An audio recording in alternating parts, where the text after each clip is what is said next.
விக்கிரவாண்டி பேரவை தொகுதி இடைத்தேர்தலில் வேட்புமனுக்கள் மீதான பரிசீலனை இன்று நடைபெறவுள்ளது.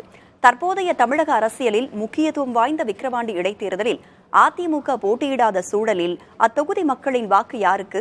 விரிவாக பார்க்கலாம் இந்த செய்தி தொகுப்பில்.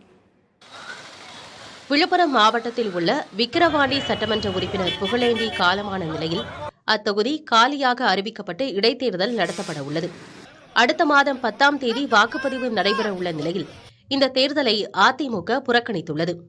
இதனால் திமுக அதிமுக என்ற போட்டி மாறி திமுக பாமக என தேர்தல் களம் சூடுபிடித்துள்ளது. ஏற்கனவே வேட்புமனு தாக்கல் நிறைவடைந்த நிலையில் திமுக, பாமக, நாம் தமிழர் கட்சி ஆகிய கட்சி வேட்பாளர்கள் தேர்தலில் போட்டியிட வேட்புமனுவை தாக்கல் செய்துள்ளனர். இதனிடையே அதிமுகவின் வாக்குகளும் திமுகவுக்குத்தான் விழும் என்று அமைச்சர் பொன்முடி கூறியுள்ளார்.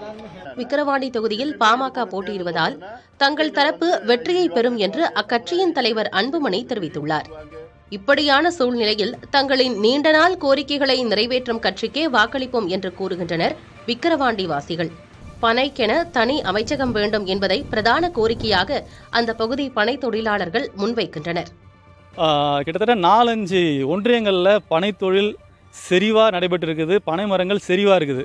இப்போ அந்த கிராமங்களில் அந்த ஒன்றியங்களில் இன்னும் பனைத்தொழிலை வளர்க்குறதற்கான பல முன்னெடுப்புகளை அரசு செய்யணும். வெறும் கல் மட்டும், வெறும் பதநீர் மட்டும், வெறும் கருப்பட்டி மட்டுமே இந்த பனைத்தொழிலை வளர்த்துறாது. அதில் அது பனை தொழில்ன்றது இல்லை பனை சார்ந்த தொழில்ன்றது ஒரு மிகப்பெரிய யூனிவர்சிட்டி. அது அப்போது அதை இங்கே வளர்க்கணும்னா ஒரு மிகப்பெரிய திட்டம் வேணும். பனைக்குன்னே ஒரு தனி அமைச்சகம் வேணும்.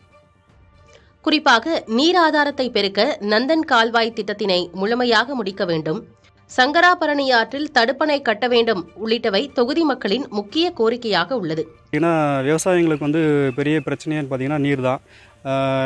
நந்தன் கால்வாய் திட்டம் ரொம்ப நாளாக விவசாயிகள் கோரிக்கை வச்சுருக்காங்க. ஒரு சட்டமன்ற எலெக்ஷன் வரும்போதும் கடந்த இடைத்தேர்தல் வரும்போது கூட இந்த பிரச்சனையை பற்றி பேசினாங்க. அதுக்கான நடவடிக்கை எடுப்புன்னு எல்லாம் சொல்லிட்டு போகிறாங்க. ஆனால் இதுவரையிலும் எந்த ஒரு பெருசாக நந்தன் கால்வாய் திட்டத்தில் எந்த ஒரு பெருசாக எதுவும் நடக்கலை.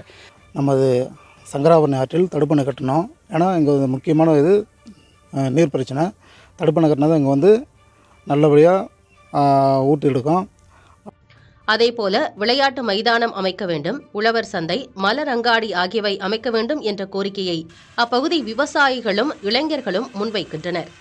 இந்த விக்கிரவாண்டி தொகுதியில் உழவர் சந்தை ரொம்ப நாளாக விவசாயிகள் கோரிக்கை வச்சுருக்காங்க.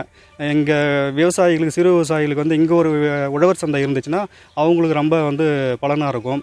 அது மாதிரி மலர் சாகுபடி இந்த விக்கிரவாண்டி தொகுதிக்கு அதிகம். இந்த விக்கிரவாண்டி தொகுதியிலேருந்து மலர் உற்பத்தியாகி இங்கேருந்து ஒரு 45-50 கிலோமீட்டருக்கு அந்தாண்ட இருக்கக்கூடிய திண்டிவனத்துக்கு தான் மார்க்கெட்டுக்கு எடுத்துகிட்டு போக ஒரு சூழ்நிலை இருக்குது. விரைவாக எடுத்துகிட்டு போக முடியல, விலை பிரச்சனை, இந்த மாதிரி நிறையா ஒரு சிக்கல்களை விவசாயி சந்திச்சுட்டு இருக்காங்க. அவங்களுக்கு இங்கே பக்கத்துலேயே ஒரு மலர் விற்பனைக்கு ஒரு சந்தையும் இருந்தால் விவசாயிகளுக்கு ரொம்ப நல்லபடியாக இருக்கும். இந்த மாதிரியான கோரிக்கைகளை செய்யக்கூடிய நல்ல வேட்பாளர்களுக்கு இந்த பகுதியில் இருக்கக்கூடிய விவசாயிகள் வாக்களிப்பாங்க. நடந்து முடிந்த மக்களவைத் தேர்தலில் விழுப்புரம் தொகுதியில் திமுக கூட்டணியில் உள்ள விசிக வேட்பாளர் ரவிக்குமார் வெற்றி பெற்றார். விக்கிரவாண்டி சட்டமன்ற தொகுதியில் அவர் அதிமுக வேட்பாளரை விட 6000 வாக்குகள் மட்டுமே அதிகம் பெற்றிருந்தார். அதே நேரத்தில் பாமக திமுகவை விட 40,000 வாக்குகள் குறைவாகவே பெற்றிருந்தது. எனவே அதிமுகவின் வாக்கு யாருக்கு செல்லும்? எப்போதும் போல இடைத்தேர்தல் என்றாலே ஆளுங்கட்சிதான் வெற்றி பெறுமா என்பதெல்லாம் தேர்தல் முடிவு வெளியாகும் ஜூலை 13ஆம் தேதி தெரியவரும். புதிய தலைமுறைக்காக விழுப்புரத்திலிருந்து ஒளிப்பதிவாளர் சிமோனுடன் செய்தியாளர் காமராஜ்.